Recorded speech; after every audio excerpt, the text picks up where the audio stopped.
За сайн байцгаана уу, намайг Ариун Жаргал гэдэг. За би энэ жил сургуулаа төгсөөд тэгээд өөрөө нэг зорилго олох шинэ зорилго руугаа ороод ингээд арт, каносны газрыг нээсээ.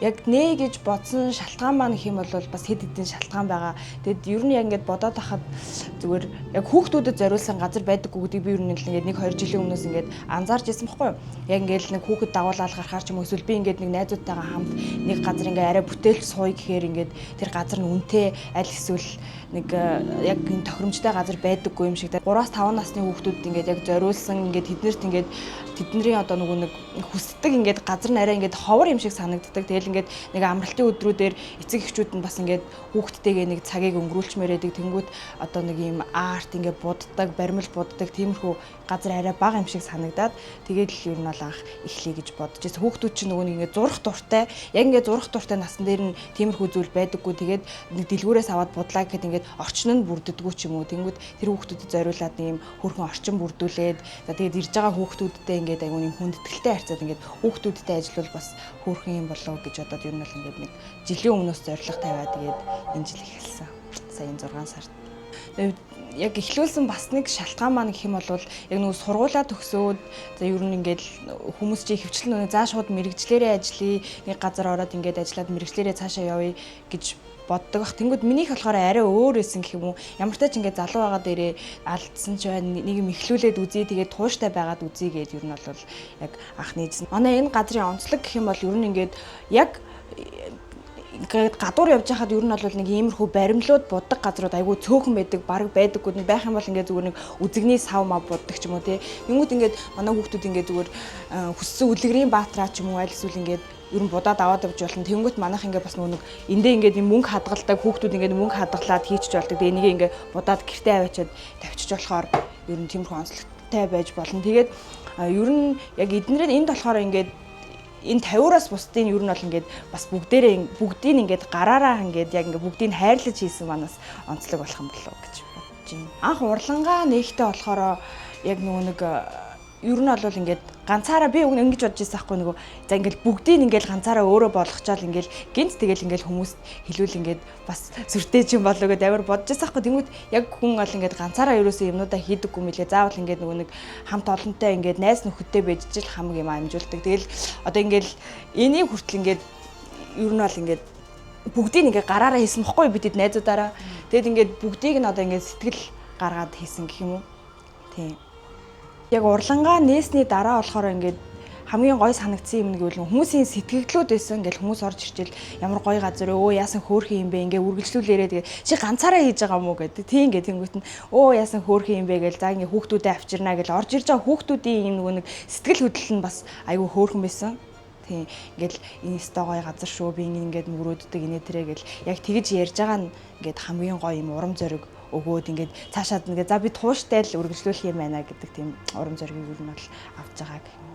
Тэгээд манайд болохоор ингээд ер нь цагт баригдахгүйгээр сууж болно. Хүмүүс яг орж ирээд асуудаг байхгүй ингээд тэгээд энэ каносыг авахад хідвэ. Тэнгүүтээ суугаад будахад хідвэ гэд. Манай зүгээр ингээд каносаа худалдаж аваад хідэн цагаар ч хамаагүй ингээд сууж болно. Тэнгүүд бидэд бас нөгөө нэг энэ найзуудын өрөө гэд бас юм жижиг өрөөгөө тогтчулсан. Тэгээд тэр цааталтаа ингээд зураг бүтээлээгээ зураг даруулж болно. Тэг ингээд хаалгаа хагаад найз нөхдөөрөө ингээд дотор нь сайхан дуу сонсоод зураг зураад тэг ингээд хүссэн ууж идэх юм авч орж ирээд ер нь бол ингээд цагийг ингээд хөвгчлөлтөө өнгөрүүлэх чөлөө цагаа ингээд гоё өнгөрүүлэх боломжийг бас ингээд бүрдүүлчихээр амар хичээсэн. Тий. Тэгээд бас нэг юу байгаа нөгөө яг нээснийхээ дараа нөгөө нэг юм 7 хоногийн 5 өдөр ийм 5 өөр урамшуулал бас ингээд зарлаад ингээд гэр бүлийн өдөр, найзуудын өдөр, ингээд каносны өдөр, хосуудын өдөр гэдэг ингээд ийм ер нь бол ингээд нэг хүн болгонд ингээд хүргээд зориулаад хийчих юмсан ингээд айгүй их хичээсэн. Анх бол би яг ингээд дотроо ерөн зүгээр бодоод явдаг гэсэн. За өөрөө л ер нь ингээд ажил төрөл хийж байгаад ямар ч тач энэ зорилгоо бол биелүүлэндээ гэд бодоод яваад байдаг гэсэн. Тэгээд яг ингээд үнэхээр нөгөө нэг байрны түрээстэй давхцаал за тэгээд нөгөө нэг янз янзын төлбөр гээл залуу хүн ч угаасаа янз янзын л мөнгөний хэрэг гарч тэнгуут нь би зүгээр бодод сууж агаад ээж агаа хоёроосоо тусламж хүссэн бохгүй юу. Тэгээд тэр хоёр яг тэр үедээ нэх амир дэмжихгүй байж байгаа. Тэгэл би ч нэг ухуулах хийж байгаа штэ. Юун төлөө бас сэтгүүлчээр төгслөө.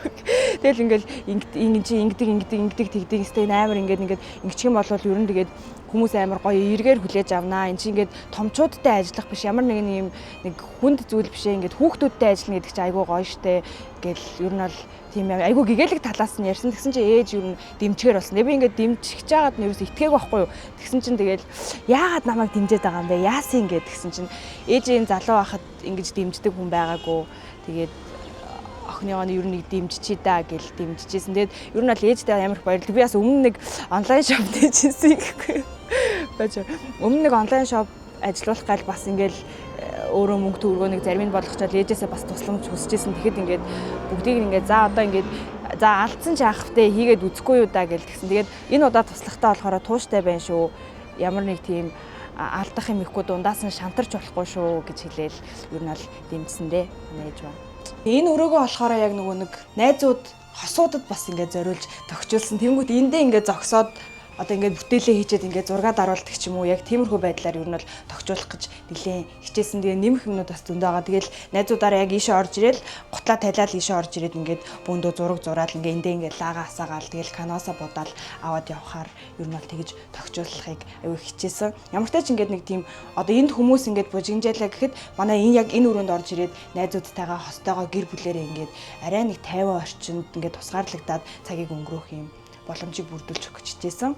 Цагийн хуваараа болохоор ер нь ингээд нэлээд уртаар шийдсэн юм өглөө 10-аас орой нэг 10 хүртэл ажилладаг. Энэний онцлог нь яг манай энэ байшингийн онцлог нь тэр байгаа даахгүй. Ямар нэгэн нөгөө опс юм биш, ямар нэгэн байрны доотлолт биш. Зүгээр ингээд тусдаа учраас ингээд орой 10-11 хүртэл байж болно гэдэг нас айгүй том онцлог. Тийм. Манай аяг болохоор зүүн дөрвөн замын автобусны буудлын ард миний сүлжээ дэлгүүрийн яг чанх ард ингээд жижигхэн модон байшинд арк арт гэсэн хаягтай ийм газар байгаа шүү. Тэгээд манайхаар ирж үйлчлүүлээрээ.